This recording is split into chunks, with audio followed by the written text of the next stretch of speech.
오늘 우리가 읽으신 히브리서 본문 말씀을 통해서 히브리서 저자는 이야기합니다. 예수를 믿고 구원을 받은 성도라면 하나님 앞에 참 마음과 온전한 믿음으로 나아가게 되어 있다. 그래서 예수를 믿고 구원을 얻은 정표, 그래서 참 마음과 온전한 믿음으로 하나님께 나아가는 자는 어떠해야 하는가, 그 증거를 오늘 이 본문을 통해서 증언하고 있습니다. 그리고 세상에 우리 예수 믿는 사람을 제외하고 64억이 넘는 수많은 인구들이 예수를 믿지 않는 불신자들도 있고, 각종 종교에 귀의해서 알라를 부르고 부처를 부르고 각종 자기가 섬기는 신의 이름을 부르는 사람들이 많이 있는 것을 볼 수가 있습니다. 이러한 현상에 대해서 바울 사도가 로마서 1장 20절 말씀을 통해서 천하 만물을 통해서 하나님을 알만한 지식을 그들에게 허락하였기 때문에 그들이 하나님이 안 계시다고, 나는 복음을 듣지 못했노라고 절대로 핑계할 수 없다라고 말씀합니다. 그리고 그들이 이렇게 그 마음속에 세상에 되어지는 일들을 보면, 아, 창조주 하나님이 살아계시는구나, 이것을 다 알고 느끼고 있다는 것입니다. 그럼에도 불구하고 그들이 그 마음이 악하여서 그 마음에 하나님 두기를 싫어하므로 하나님께서, 그래, 나 여호와를 너희 마음에 두기를 싫어하고 너희가 온갖 우상을 섬기고 온갖 더러운 짓을 하는데 그러면 그렇게 한번 살아보라고 그들을 내버려 두셨기 때문에 온갖 잡신을 섬기며, 그리고 아무 종교도 믿지 않고 자기 마음대로 살아가고 있다는 것입니다. 그 마음에 하나님 두기를 싫어하기 때문에 하나님께서 그 더러움에 저들을 내버려 두셨다고 말씀합니다. 그래서 저들은 이제 구원받을 길이 요원합니다. 오직 구원받을 수 있는 방법은 이미 만물을 통해서 하나님 살아계심을 누가 가르쳐 주지 않아도 저들 마음에 자리 잡고 있다는 것입니다. 그래서 그동안 그 마음에 하나님 두기를 싫어했던 그 마음에 하나님을 모셔드리고 하나님을 받아들이면 그들에게는 희망이 있고 소망이 있고 구원의 길이 열리지만, 여전히 하나님 두기를 싫어한다면 저들에게 구원의 길은 절대로 열리지 않는다고 바울 사도는 교훈을 합니다. 그래도 우리는 의독경이라고 소의 귀에 아무리 좋은 말을 들려주어도 알아듣지 못하는 사람들이고 시대이지만 불쌍한 마음으로 저들을 구원해달라고 하나님께 기도해야 합니다. 그래서 바울 사도와 모세는, 하나님, 차라리 제가 저주를 받아서 하나님으로부터 끊어지고 내 이 한 몸 지옥에 던져지더라도 내 이스라엘이 구원받기를 원합니다. 내 동족이 구원받기를 원합니다. 그렇게 참 마음으로 기도했던 사람이 모세였고 바울 사도였다라는 것입니다. 그래서 오늘 이 본문을 통해서 누구든지 예수를 믿고 구원을 얻은 사람이라면 바로 이러한 삶을 살아야 한다라고 오늘 본문을 통해서 말씀을 합니다. 그래서 우리 모두는 예수님을 나의 구주로 영접한 사람들입니다. 예수님께서 십자가 위에 죽어주심으로 우리의 구원을 이루셨습니다. 죄와 허물로 완전히 죽었던 저와 여러분을 살려내셨습니다. 그리고 살려냄을 받은 우리, 구원을 받은 우리가 이제 하나님 앞에서 참 마음으로 온전한 믿음으로 하나님께 나아가야 되는데, 그 참 마음과 온전한 믿음으로 하나님께 나아가고 있다는 그 증거, 증표가 무엇인가? 첫 번째로 오늘 본문 20절 말씀을 통해서 새롭고 산 길로 나아가는 성도가 되어야 된다라고 말씀합니다. 새롭고 산 길이라고 하는 것은 새로 만들어진 길이다 라는 뜻입니다. 새롭게 길이 만들어졌다는 것입니다. 이 길은 우리가 만든 것이 아닙니다. 예수님께서 만드신 새 길로 우리가 가야만 우리가 구원받은 성도요, 참마음으로 온전한 믿음으로 하나님께 나아가는 성도의 정표라고 말씀하고 있습니다. 그래서 이 새롭게 된 이 길은 시간적인 길이 있습니다. 시간적인 길이라고 하는 것은 지금까지 없던 것을 어떤 시간대에 만들어낸 것이라는 것입니다. 언제 만들어내었습니까? 구약시대 이스라엘 백성들은 하나님 앞에 죄를 범했을 때 오직 1년에 한 차례 7월 10일 날 자기 형편과 사정에 따라서 소를 잡고 양을 잡고, 그것도 없는 사람은 비둘기를 잡고, 그것도 없는 사람은 고운 에바 가루를 가지고 제사장에게로 나아가면 제사장이 그 피를 가지고 지성소 안으로 들어가서 대신 뿌려줌으로 다음 해의 7월 10일까지 1년간 그 죄를 용서받는 이 제사가 계속 반복적으로 이어져 왔다는 것입니다. 그런데 우리 예수님께서 십자가에 달려 돌아가시면서 마지막 다 이루었다 말씀을 하시고 운명을 하시는 그 순간 놀라운 일이 일어났습니다. 무덤들이 열려서 죽은 자들이 살아나는 기적을 보여주심으로 우리가 죽어도 부활한다는 사실을 예수님의 죽음 앞에 보여주셨습니다. 그리고 또 한 가지는 이렇게 7월 10일 1년에 한 차례 제사장이 성도들이 바친 짐승의 피를 가지고 제단 앞에 나아가서 피를 뿌렸던 그 장소, 지성소와 성소 사이에 커튼이 쳐져 있는데 이 두께가 30cm가 넘는다는 것입니다. 이것은 사람이 찢을 수가 없습니다. 그 휘장의 커튼의 두께가 30cm가 되기 때문에 어떤 천하장사가 와도 이것을 찢을 수가 없습니다. 그런데 예수님이 돌아가신 그 순간 이 30cm 굵기의 휘장이 천정에서부터 바닥 아래까지 세로로 완전히 찢어지면서 커튼이 열렸습니다. 그래서 이 성소의 휘장은 예수 그리스도의 몸이라고 성경은 말씀합니다. 예수님께서 십자가에서 당신의 몸을 찢으심으로 이제는 너는 누구도 대제사장 의지하지 아니하고 스스로 예수님께서 만들어 놓으신 그 새 길, 산 길로 들어갈 수 있게 만들어 주셨다는 것입니다.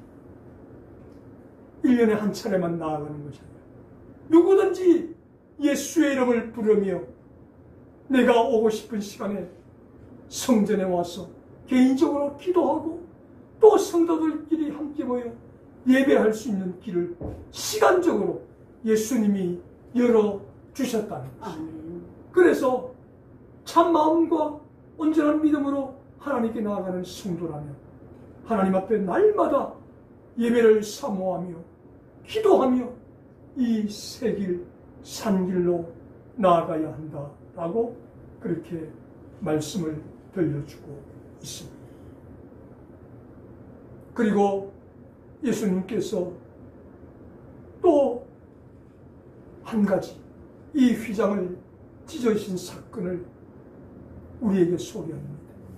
제가 초두에 말씀드린 것처럼 1년에 한 차례 자신의 죄를 용서받기 위해서 소를 바치고 양을 바치고, 그것도 못 바치는 사람은 비둘기를 바치고, 그것도 못 바치는 사람은 고운 에바가루, 밀가루와 같은 고운 가루를 하나님께 바칠 때 하나님께서 그 예물을 받으시고 1년간 죄를 용서해 주셨어요.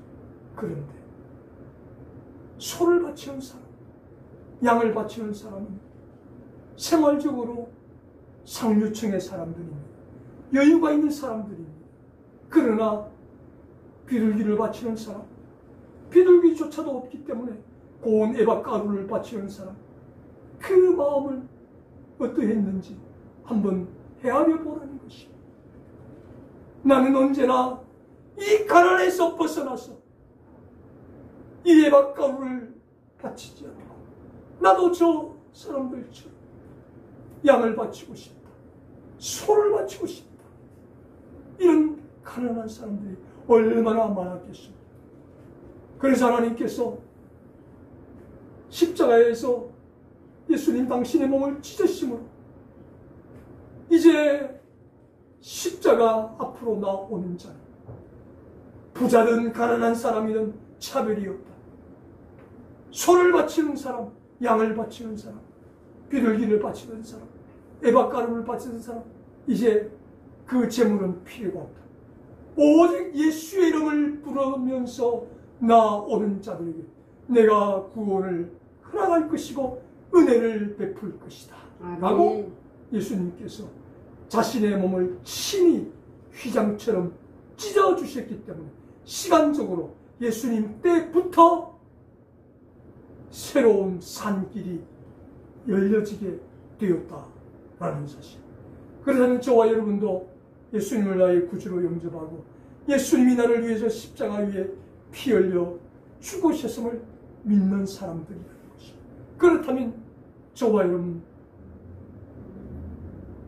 이 새롭게 열린 새길, 산길로 가야 합니다. 그 산길로, 새길로 가는 증거가 무엇인가? 날마다 시간의 제한을 받지 아니하고 하나님 앞에 나와서 예배를 드리는 시간에 예배를 드려야 합니다. 하나님 앞에 기도하는 시간에 기도하러 나와야 됩니다. 그래서 기도하는 시간, 예배하는 시간 빠뜨리지 않고 하나님 앞에 드리는 사람이 바로 새롭고 산길로 걸어가는 성도, 참마음과 온전한 믿음으로 하나님께 나아가는 성도가 될 수 있다는 사실을 기억하고 예수님께서 열어놓으신 이 새길, 산길을 통해서 날마다 예배를 사모하시고 기도에 힘쓰는 저와 여러분 될 수 있기를 주님의 이름으로 축복합니다. 아멘. 두 번째로, 누가 참마음과 온전한 믿음으로 하나님께 나아가는 성도인가? 오늘 본문 23절 말씀을 통해서 움직이지 않는 소망을 붙드는 사람이 하나님 앞에 참마음으로 움직이지 않는 믿음으로 나아가는 성도다 라고 그렇게 말씀을 합니다. 하나님이 말씀하시는 대로, 우리 예수님이 말씀하시는 대로 천지는 변하여 없어지지만 내 말은, 하나님의 말씀은 영원히 없어지지 아니하리라. 그래서 산 소망을 붙드는 것은 신구약 성경 66권의 말씀을 흔들리지 않고 끝까지 붙들고 나아가는 성도가 산 소망을 붙드는 성도라는 것입니다. 수십 년 전 미국으로 유학을 떠나기 위해서 병원에 가서 신체 검사를 받았던 한 목사님이 있습니다. 신체 검사 결과가 있어야 유학을 갈 수 있으니까. 그런데 신체 검사를 받았던 그 병원에서 폐에 종양이 있는데 아무래도 암 같다라는 진단을 받았습니다. 그래서 그 진단을 받는 순간 밥맛도 없고 아프지 않던 몸이 아픈 것 같고 걱정이 앞을 가립니다. 미국 유학을 가려고 했는데 이제 건강검진에서 탈락해서 나는 미국 유학을 포기해야 되겠구나.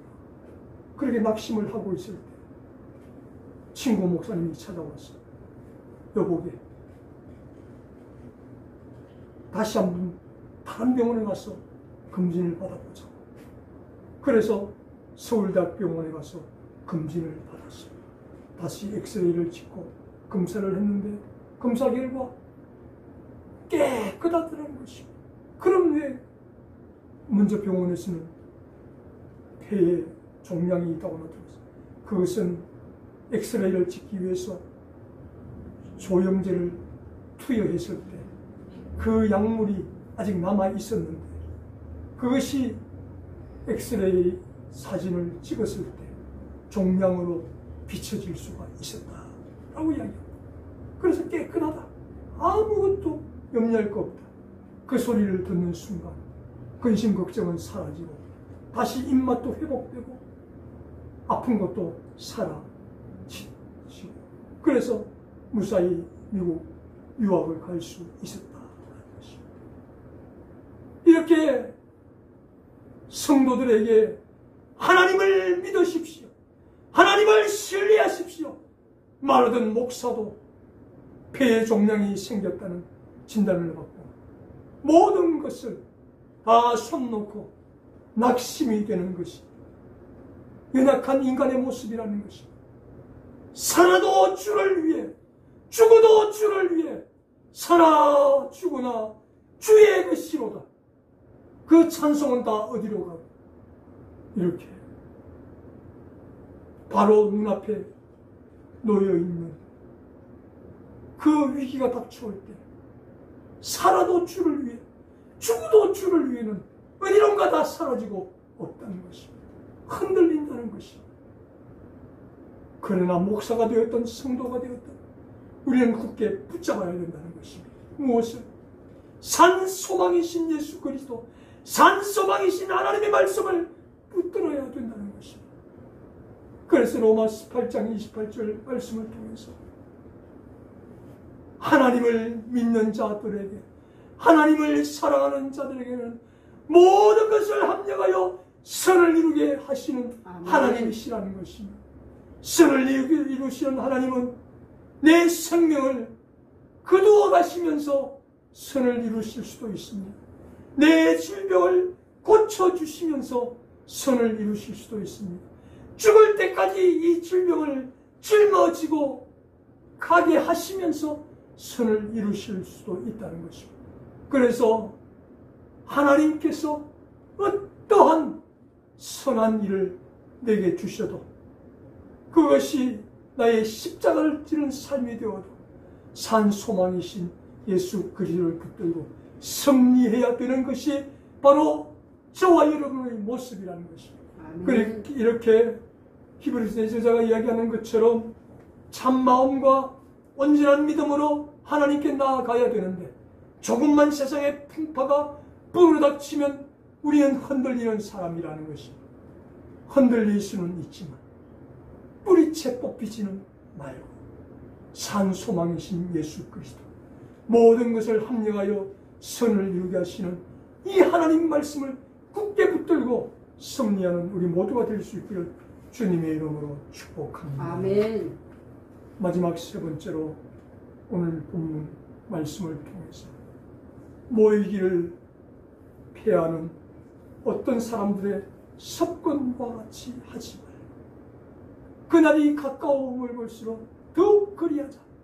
모이기에 힘쓰는 성도가 될 때 참마음으로 온전한 믿음으로 하나님께 나가는 성도의 모습이다 라고 말씀하고 있습니다. 물론 환경적 요인은 있습니다. 우한폐렴의 팬데믹으로 인해서 이제 모이기를 폐하는 이런 습관이 한국 교회에 아주 크게 자리 잡게 되었다라는 것입니다. 이것은 어쩔 수 없는 말세의 현상이라고 오늘 본문이 말씀합니다. 우한폐렴 팬데믹 때문이 아니라 그것은 핑계일 뿐이고 주님이 재림하여 오실 마지막 종말의 때가 가까워 오면 올수록 사람들은 예배를 폐하고 전도를 폐하고 예배 그리고 교회에서 하는 모든 일은 다 폐하는 그런 시대가 되어지니까 이상하게 생각하지 말라는 것입니다. 안 모이는 그 사람 비난하지 말고 우리라도 그런 사람들에게 휩쓸리지 말고 끝까지 모이기를 힘쓰고 성도들과 함께 하는 이 습관을 끝까지 붙들어야 한다라고 말씀하고 있습니다. 초대교회 교부였던 성 마틴이라는 분이 있습니다.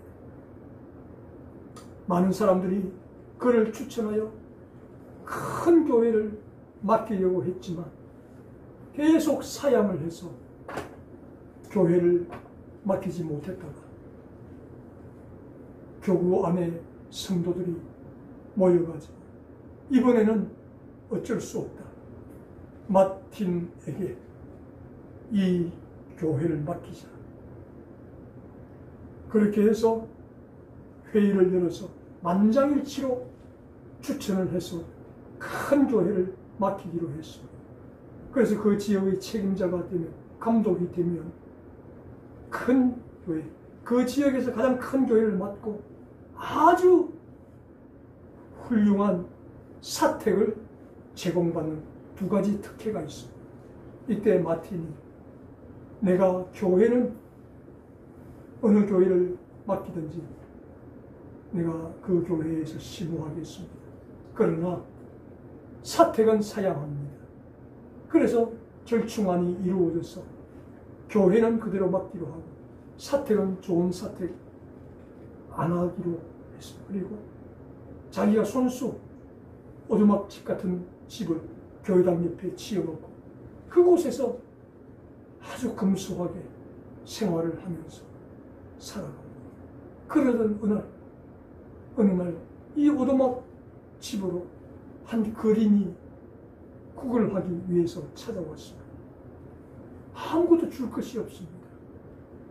그래서 제가 당신에게 줄 것은 아무것도 없고 이 담요 하나밖에 없는데 이 담요를 내가 절반을 잘라서 드릴 테니까 이것을 가지고 다니면서 잠을 잘 때 사용하라. 그래서 그 담요를 절반으로 접어서 반을 잘라서 구걸하는 그 거린에게 주어 보냈습니다. 그리고 그날 밤 잠을 자는데 예수님이 찾아오셨습니다. 마틴, 가장 작은 자에게 하는 것이 곧 나에게 하는 것이다. 그리고 낮에 너에게 구걸을 하러 갔던 그 사람이 바로 나다. 예수님이 그렇게 말씀을 하셨습니다. 그래서 마틴은 그 맡은 교구의 교회에서 설교를 하는 것으로 끝나지 않고 그 삶의 현장에서 가난한 자를 돌아보고 불쌍한 자를 돌아보고 줄 것이 없으면 자기 담요라도 절반을 잘라서 주는 그 삶을 살았더니 예수님이 찾아오셔서 그 담요를 받아 가셨다는 것입니다. 그래서 이 마틴의 사건이 있고 나서 예배라는 이름이 알려지게 되었습니다. 라틴어로 카펠라, 그 잠잘 때 깔고 자는 그 양탄자 카페트가 바로 라틴어로 카펠라입니다. 그리고 이 카펠라가 마틴이 잘라서 나누어 줌으로 채플이 되었다는 것입니다. 채플, 예배가 되었다는 것입니다. 예배라고 하는 것은 성도들이 함께 모여 한마음 한뜻으로 하나님께 찬양하고 영광 돌리고 하는 것도 채플 예배이지만, 삶의 현장에서 하나님의 뜻을 실현하는 것이 진정한 채플 예배라는 것을 아멘. 우리에게 교훈으로 성마틴이 남겨주었다라는 것입니다. 그러므로 우리는 오늘 이 본문을 통해서 히브리서의 제자가 마지막 때가 되면 예배를 폐하는 습관이 여기저기서 불꽃같이 일어나게 될 것입니다. 그러나 그런 예배를 폐하는 습관을 따르지 말고 마지막 때가 가까워 오면 올수록 모이기를 힘쓰는 성도가 되어야 된다라고 말씀하고 있습니다. 이렇게 악한 원수마귀 사단은 왕 페레모의 팬데믹이라는 이름을 핑계 삼아 한국 교회의 예배를 폐하고 무너뜨리려는 그런 악한 행위를 지금 저지르고 있습니다. 한국 교회뿐 아니라 세계 교회를 향해서 이제 예배를 폐하려고 하고 있다는 것입니다. 이것은 어쩔 수 없는 마지막 말세의 현상이라는 것입니다.